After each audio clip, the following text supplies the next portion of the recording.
नमस्कार बंधुरा आमी ब्लगार चैताली और आपनादेर सकलके आमार चैनेले स्वागतम। सकलेर जोन्नो आज प्रार्थना करी अपूर्ण काज पूर्ण होक, सब स्वप्न पूरण होक और जीवन भालोबासाय पूर्ण होक एई अक्षय तृतीयाय। এই বলে আজকের ব্লগটা শুরু করছি। অক্ষয় তৃতীয়া আপনাদের সকলকে জানাই শুভ অক্ষয় তৃতীয়ার প্রীতি ও শুভেচ্ছা।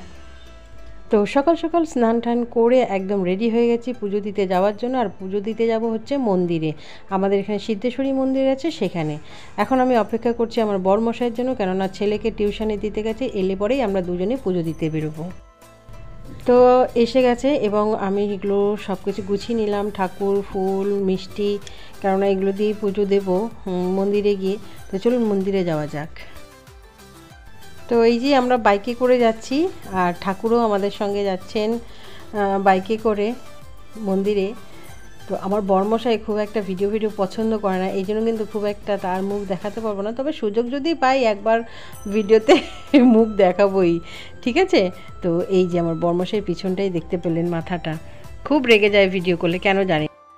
তো চলে এসেছি সিদ্ধেশ্বরী মন্দিরে। এখানে এসে সব ঠাকুরগুলো আমি মালা পরিয়ে দিলাম। ঠাকুরমশাই বললেন এই যে ইনি হচ্ছেন আমাদের মা সিদ্ধেশ্বরী, খুবই জাগ্রত।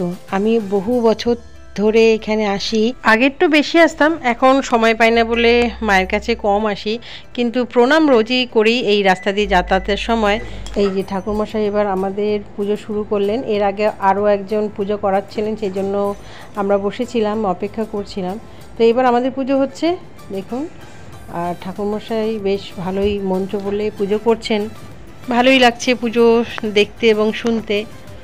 তো তারপরে আমরা অঞ্জলি দেব। এই যে আমার বরমশাই এক ঝলকে একটু ভিডিও করেই নিলাম, দেখুন মুখটা কেমন রাগ রাগ ভিডিও করলে, কিন্তু আমি হেসে আছি। তো তারপর ঠাকুরমশাই নামগোত্র জিজ্ঞাসা করলেন, পুজো দিলাম এবং তারপর হচ্ছে অঞ্জলির পালা। এই যে আমরা অঞ্জলি দিচ্ছি।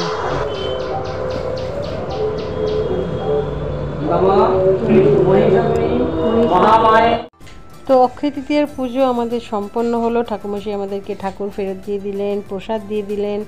এবার হচ্ছে ধূপ মোমবাতি দেখানোর পালা। ওই যে মা দূরে আর আমি এখানে মায়ের ধূপকাঠি মোমবাতি এই খাড়ার কাছে দিতে হবে, এখানটা রাখতে হবে, ভেতরে রাখতে দিচ্ছে না। তো সবার মঙ্গল কামনা করে আরতি করে নিলাম এবং এখানে লাগিয়ে দিলাম ধূপকাঠি এবং মোমবাতি। তো এখানেই আমার আগে কিন্তু আমার বরমশাই ও ধূপকাঠি মোমবাতি দিয়ে গেছে। এবার আবার মন্দিরের দিকে গেলাম এবং পুজোটার যে রয়েছে আমার ডালা এবং প্রসাদ ঠাকুর সব কিছু নিয়ে এবার হচ্ছে বাড়ি ফেরার পালা।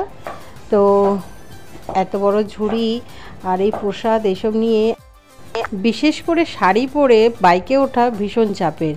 তো এই জন্য আমাদের যে বাড়িতে ঠাকুরমশাই পুজো দিতে যান প্রত্যেক মঙ্গলবার, সেই ঠাকুরমশাইকে বললাম একটু ধরতে ডালাটা, আমি বাইকে বসে যাই, তারপর আপনি আমাকে একটু ধরে দেবেন।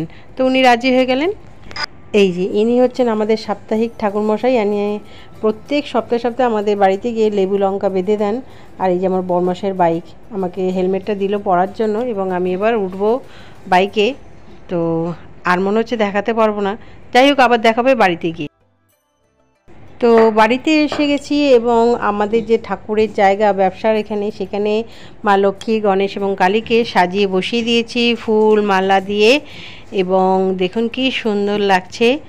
তো আমার আজকের দিনটা বেশ ভালোই গেল সকাল থেকে, এখনও পর্যন্ত দিনের সবে শুরু হয়েছে। তো যাই হোক সব কাজই অক্ষয় হোক, সবার মঙ্গল হোক এই কামনাই। তো আজকের মতো ব্লগটা এখানেই শেষ করলাম। যদি ভালো লেগে থাকে তাহলে কিন্তু প্লিজ একটা লাইক এবং কমেন্ট করবেন। আর যারা প্রথমবার আমার চ্যানেলে আসছেন তারা কিন্তু প্লিজ প্লিজ প্লিজ সাবস্ক্রাইব করে নেবেন আমার চ্যানেলটাকে। আর সাবস্ক্রাইব বাটনের নিচে যে বেল আইকনটা আছে ওটাকে প্রেস করতে ভুলবেন না। তো আবার দেখা হবে নতুন কোনো ভিডিওতে নতুন কোনো টপিকের সাথে। ততক্ষণের জন্য টাটা, বাই বাই।